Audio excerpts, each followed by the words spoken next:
একটি দেয়াল যার দৈর্ঘ্য ২১,০০০ কিলোমিটারেরও বেশি।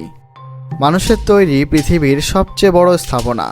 কিন্তু জানেন কি, এই দেয়াল শুধু ইট পাথরের নয়, এটি গড়া হয়েছে রক্ত আর মৃত্যুর ওপর।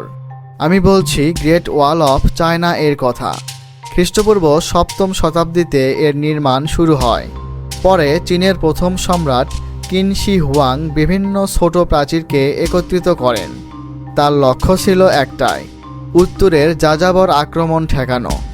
কিন্তু সেই স্বপ্ন পূরণ করতে গিয়ে হাজার হাজার কৃষক, সৈনিক ও বন্দীকে বাধ্য করা হয় কঠোর শ্রমে। পাহাড় কেটে পথ তৈরি, ভারী পাথর টেনে আনা, প্রচণ্ড ঠান্ডা আর ক্ষুধা সহ্য করা। অনেকে আর বাড়ি ফিরতে পারেনি।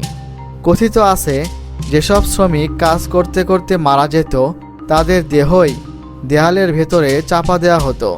তাই কেউ কেউ একে বলে পৃথিবীর সবচেয়ে দীর্ঘ কবরস্থান।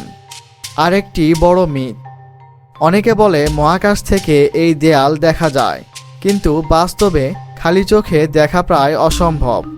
এটি বহু বছরের প্রচলিত ভুল ধারণা।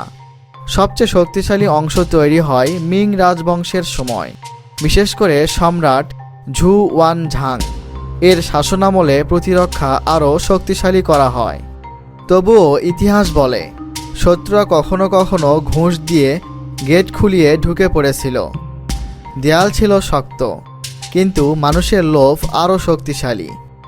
আজ কোটি পর্যটক এখানে আসে, ছবি তোলে, হাঁটে, হাসে, কিন্তু খুব কম মানুষ ভাবেন এই বিশাল দেয়ালের প্রতিটি ইটে কত অজানা মানুষের স্বপ্ন চাপা পড়ে আছে।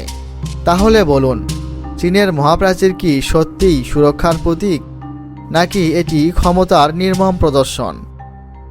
আপনি যদি সেই সময়ে থাকতেন, এই দেয়াল বানাতেন নাকি এর বিরুদ্ধে বিদ্রোহ করতেন? কমেন্টে লিখুন আপনার মতামত। প্রিয় দর্শক, ভিডিওটি ভালো লাগলে লাইক, শেয়ার করুন। আর এমন অজানা ইতিহাস জানতে সাবস্ক্রাইব করুন নলেজ আপডেট।